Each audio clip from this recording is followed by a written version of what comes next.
Bueno, se está investigando un crimen de lesa humanidad y la justicia en esto también va a tener que actuar.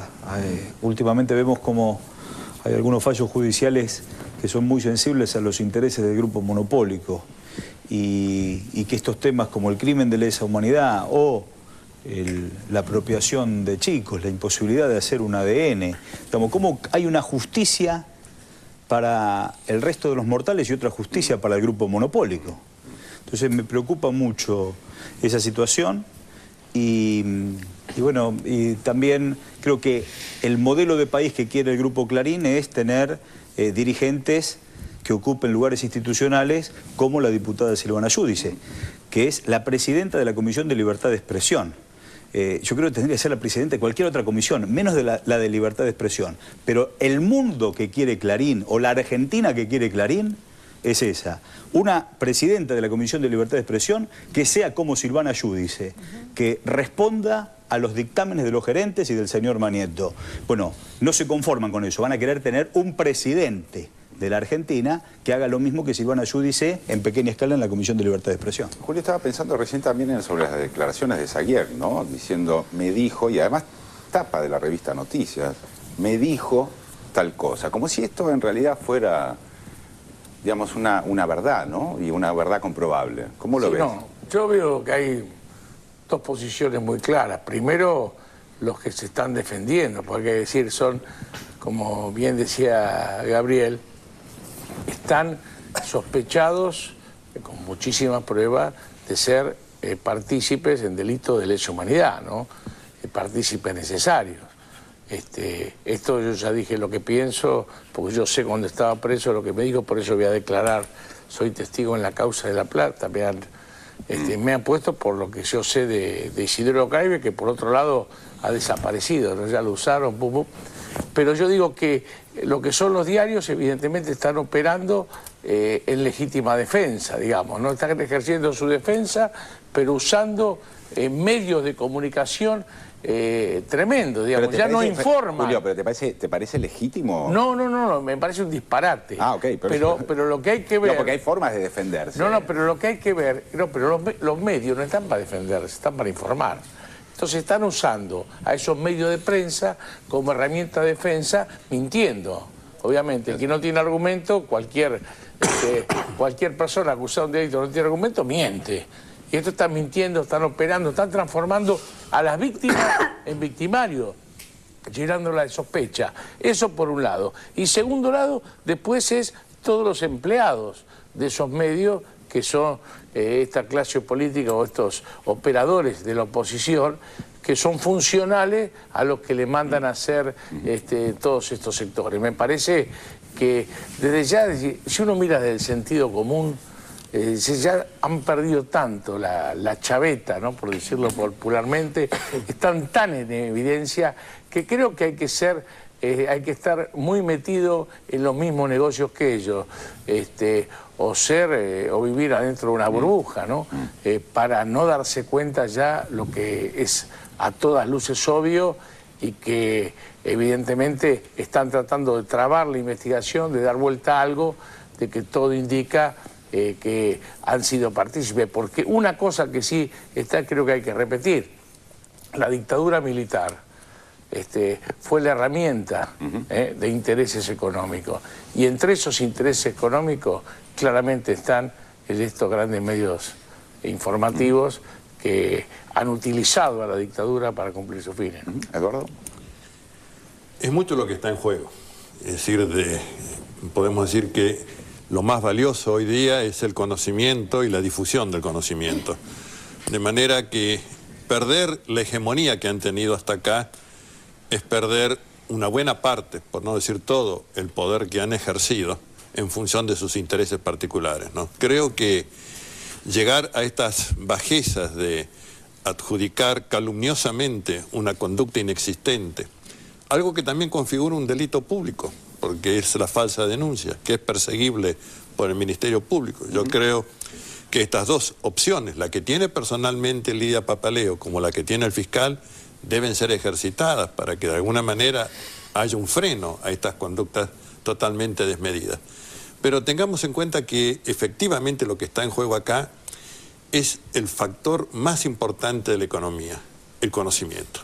Y querer apropiarse de eso, o ejercerlo como lo han hecho siempre, es el gran motor de la podredumbre, ¿no? Muy bien, pasamos a un nuevo informe, tiene que ver con la ley de medios, estimado Mariotto. En este caso, ustedes saben, hubo un fallo muy importante de Dolores, de un juez de Dolores, y estuvo hoy un interesante artículo de Mario Weinfeld desglosando las características de este juez. Vemos el informe. Ley de democratización de medios. Otro escandaloso fallo de la justicia a favor de las corporaciones. Hace algunas semanas el gobierno había dado a conocer una nueva y democrática grilla de canales que terminaba con la ubicación de privilegio que tenían algunas señales e incorporaba nuevos medios como CN23 y Telesur, por ejemplo, que eran discriminados en el monopolio del cable por no tener la línea editorial hegemónica. ¿Cuál sería el condicionamiento? El condicionamiento es que entre dos canales abiertos tengo una señal de noticias. Ajá. El TN en, en el 11, en la plataforma del grupo monopólico, que por supuesto tiene muchísimos abonados. Pero si yo quiero encontrar CN23, no lo puedo encontrar porque no la tengo directamente. Al tenerlas todas agrupadas, hay inclusión, pluralidad y se garantiza la diversidad. No depende de la voluntad del dueño de tal distribuidora de señal. Hay otra distorsión. Sí. Quien genera contenido lo distribuye. Esa es la distorsión central. Si el que distribuye contenidos aparte lo genera, va a poner en su grilla sus propios contenidos. No pueden convivir en la pluralidad. La campaña de TN fue TN va a desaparecer. Puesta en sus pantallas. TN está en todas las plataformas. Lo que no puede hacer TN es convivir con las otras señales informativas que generan ciudadanía, porque hay contradiscursos. Y si uno las encuentra rápido, puede entonces reflexionar y profundizar. Ahora, un vergonzoso fallo de un juez federal de Dolores intenta frenar la medida con absurdos argumentos. Página 12, por Mario Weinfeld. El capital combatiendo. La ley de medios. Otro juez solícito y exorbitante. Adolfo Arizgarat, conjuez federal de Dolores, acogió con tanto beneplácito como ligereza un amparo promovido por un empresario local dueño de una señal de cable. El demandante alegó que la empresa Cablevisión le hizo saber que la señal de cable local, El Garage, de su propiedad, sería retirada de la grilla del multimedios por orden gubernamental. Esa directiva no existe, pero desde el derecho romano rige un proverbio, en latín como cuadra, de minimis non curat praetor. Esto es, el juzgador no repara en cuestiones mínimas, en detalles.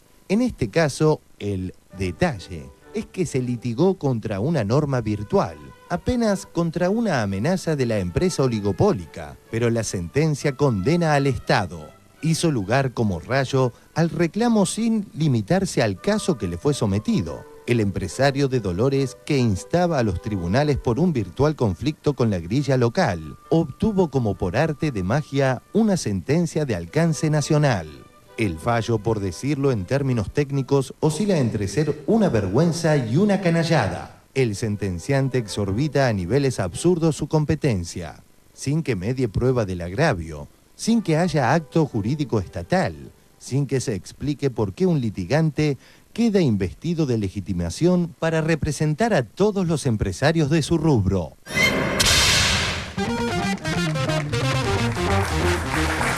Bueno, a ver, Gabriel, más de lo mismo, ¿no? Quisiera hacer una mirada de interpretación política a estos fallos. Como vemos, y es tan evidente que hay dirigentes políticos que responden a los intereses del Grupo Clarín y ya desembosadamente salen a explicitarlo, lo vemos en el Congreso, los vemos en las cenas, donde se convocan a potenciales candidatos a presidentes para volver todo a foja cero, para contrarrestar este avance de justicia social y demás.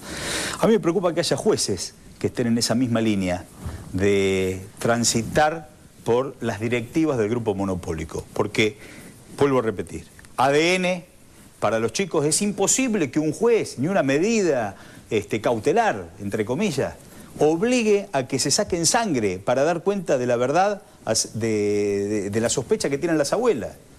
Digamos, el crimen de lesa humanidad tampoco avanza. Ahora, los caprichos de Clarín avanzan. Entonces, políticos funcionales a Clarín, y me pregunto, ¿jueces funcionales a Clarín? Claro que ya lo Entonces, vimos en otros casos también, Gabriel, ¿no? permanentemente. Aquí hay una ley para Clarín y una ley para el resto de los argentinos. La Corte tiene la posibilidad de ser la Corte de la democracia o la Corte de los monopolios. Y esto es una jugada muy interesante que está ocurriendo en este momento en la patria. Entonces creo que hay que tomarlo con mucha responsabilidad. ¿Es la Corte de los monopolios o va a ser la Corte de la democracia? Aquí está el 161, que es el artículo de que ellos hablan de desinversión para ajustarse a derecho. Ni la grilla inclusiva se puede poner. ¿Por qué ese juez que da este fallo que nosotros vamos a acatar porque somos respetuosos de la justicia, pero tan lamentable que esperemos que las cámaras y la Corte rápidamente resuelva, es una grilla inclusiva, en donde no establece siquiera una diferencia entre las plataformas analógicas, que tienen un límite de señales, y las plataformas digitales, que pueden incorporar hoy 50 o 100 señales más. Entonces, el juez de Dolores tiene un objetivo, que vuelva el canal El Garage a la plataforma de Dolores, pero mientras tanto suspende la grilla.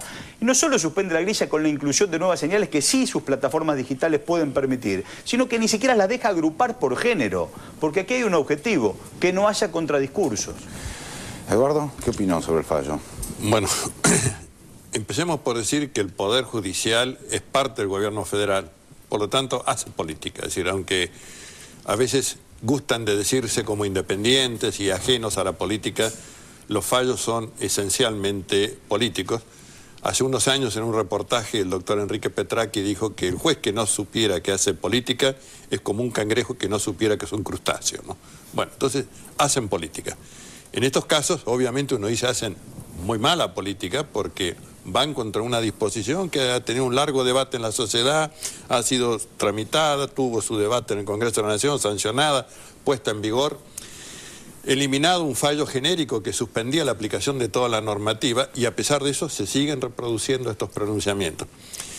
Yo creo que hay que señalar dos cosas. Primero, que las medidas cautelares, que es como generalmente se plantean estos temas, son excepcionales en la vía rápida y expedita del amparo, ¿no? La Constitución define a la acción de amparo como vía rápida y expedita. Además, los jueces han sostenido, yo creo que con razón, que si un juez en una acción de amparo, que puede pronunciarse rápidamente, dicta una medida cautelar previa, está prejuzgando sobre el fondo de la cuestión, por lo cual generalmente omiten toda medida cautelar y van hacia el fondo de la cuestión.